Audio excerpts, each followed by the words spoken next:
Assalamualaikum warahmatullahi wabarakatuh. Shalom, Om Swastiastu, Namo Buddhaya dan salam kebajikan untuk kita semua. Perkenalkan, nama saya Erlangga Saputra. Saya merupakan mahasiswa psikologi Universitas Diponegoro Angkatan 2021. Kali ini saya akan menjelaskan sedikit tentang agresi di internet. Nah, di sini saya membuat pokok bahasan yang terdiri dari pengertian penyebab agresi, kenapa orang mudah marah atau mungkin mudah melakukan agresi di internet.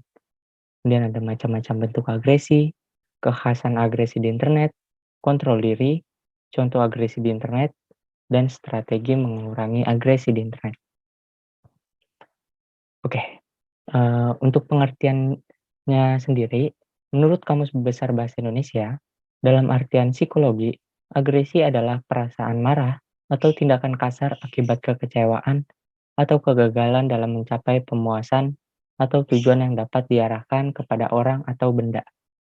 Nah, pengertian secara umum, agresi adalah interaksi sosial dengan tujuan menimbulkan kerusakan atau kerugian lain pada individu lain.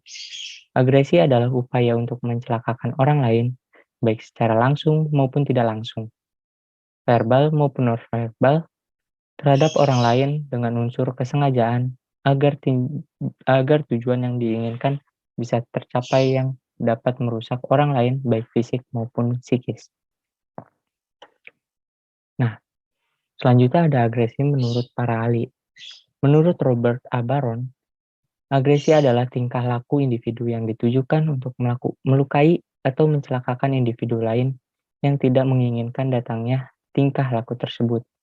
Sedangkan menurut Freud, Freud mendefinisikan agresi sebagai cara pertama yang dikenal manusia untuk mengungkapkan kemarahannya, yang dituangkan melalui serangan fisik secara membabi buta terhadap objek, benda hidup maupun mati yang membangkitkan emosi itu.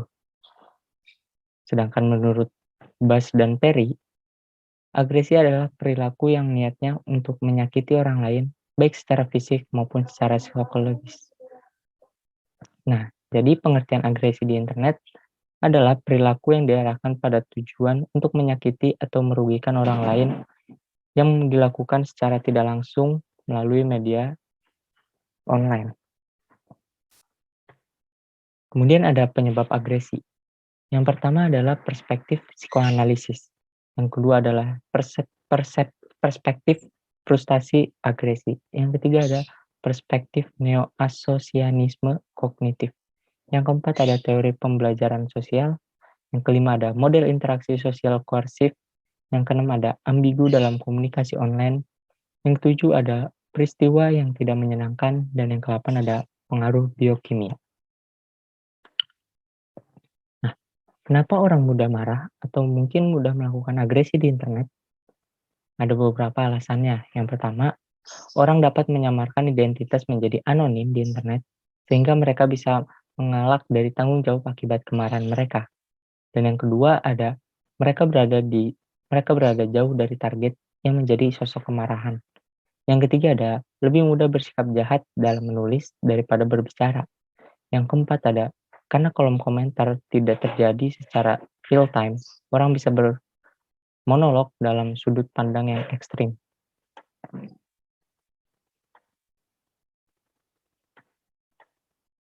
Nah, selanjutnya ada macam-macam bentuk agresi. Yang pertama ada physical aggression atau agresi fisik. Agresi yang dilakukan secara fisik atau kecenderungan individu untuk melakukan serangan fisik untuk mengekspresikan agresinya. Yang kedua ada verbal aggression atau agresi verbal. Agresi yang dilakukan secara verbal atau kecenderungan untuk menyerang orang lain yang dapat merugikan dengan menyakiti individu lain secara verbal melalui kata-kata. Yang ketiga ada agresi relasional. Agresi yang dilakukan dengan menyakiti reputasi orang lain atau merusak hubungan dengan orang lain yang sudah terjalin satu sama lain melalui hubungan sosial baik secara verbal maupun digital. Selanjutnya ada kekhasan agresi di internet. Yang pertama, agresi ini mudah terjadi secara bebas.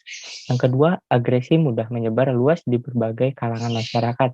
Yang ketiga, memiliki daya tarik yang besar. Yang keempat, dapat mengundang massa dengan jumlah yang tinggi. Yang kelima, memberi dampak dalam kurun waktu yang lama. Nah, kemudian ada kontrol diri. Kontrol diri merupakan kemampuan seseorang untuk mengendalikan dirinya sendiri agar menghasilkan perilaku yang tidak merugikan orang lain, sehingga sesuai dengan norma sosial dan dapat diterima oleh lingkungan. Kontrol diri juga lebih mengacu pada perilaku yang didasari dan membutuhkan usaha untuk melakukannya. Contoh aspek kontrol diri adalah standar-standar, pengawasan, dan kapasitas untuk berubah. Nah, selanjutnya ada contoh agresi di internet. Media sosial adalah media berbasis internet yang berupa ruang interaksi virtual oleh teknologi multimedia. Dalam sebuah penelitian ditemukan bahwa perilaku agresi verbal dalam media sosial berupa kata-kata yang menjelek-jelekan, caci maki, dan umpatan. Hal ini bisa disebut dengan fenomena cyberbullying atau haters. Nah, contoh kasus cyberbullying yang pertama ada pasangan sesama jenis asal Thailand baru saja melakukan pernikahannya mendapatkan banyak kecaman dari masyarakat Indonesia. Yang kedua ada curhat gamer dihujat hingga kehilangan pekerjaan gara-gara punya nama Squid. Nah, itu adalah contoh-contoh kasus cyberbullying atau contoh agresi di internet. Nah, apa sih kemudian akibat terjadinya agresi di internet? Yang pertama, menarik diri dari lingkungan sosial. Kondisi psikologis korban cenderung mengalami kecemasan dan ketakutan. Yang kedua, ada perasaan dikucilkan di lingkungan. Yang cyberbullying memang terjadi melalui internet atau jejaring sosial. Namun, orang-orang yang berada di lingkungan nyata sekeliling korban dapat melihatnya. Yang ketiga ada kesehatan fisik dan mental yang terganggu. Dilakukan secara terus-menerus melalui jejaring sosial oleh orang yang dikenal maupun yang tidak dikenal akan mendatangkan sebuah keadaan stres. Yang keempat ada depresi dan ingin bunuh diri. Korban dari agresi seringkali merasakan marah, takut, terluka, tidak berdaya, malu, putus asa, dan terisolasi. Apabila kondisi ini terjadi berulang-ulang dan semakin parah akan menyebabkan perasaan ingin mengakhiri hidupnya.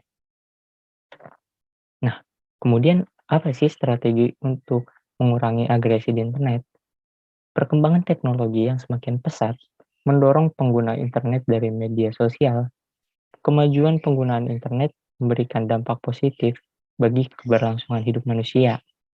Kehadiran internet pun turut mengundang berbagai masalah agar terhindar dalam penggunaan media massa, media sosial. Nah, ini adalah contoh-contoh beberapa strategi dalam mengurangi agresi di internet. Yang pertama, tidak sembarangan dalam membagikan data pribadi di media sosial. Yang kedua, berpikir kembali dalam membagikan konten.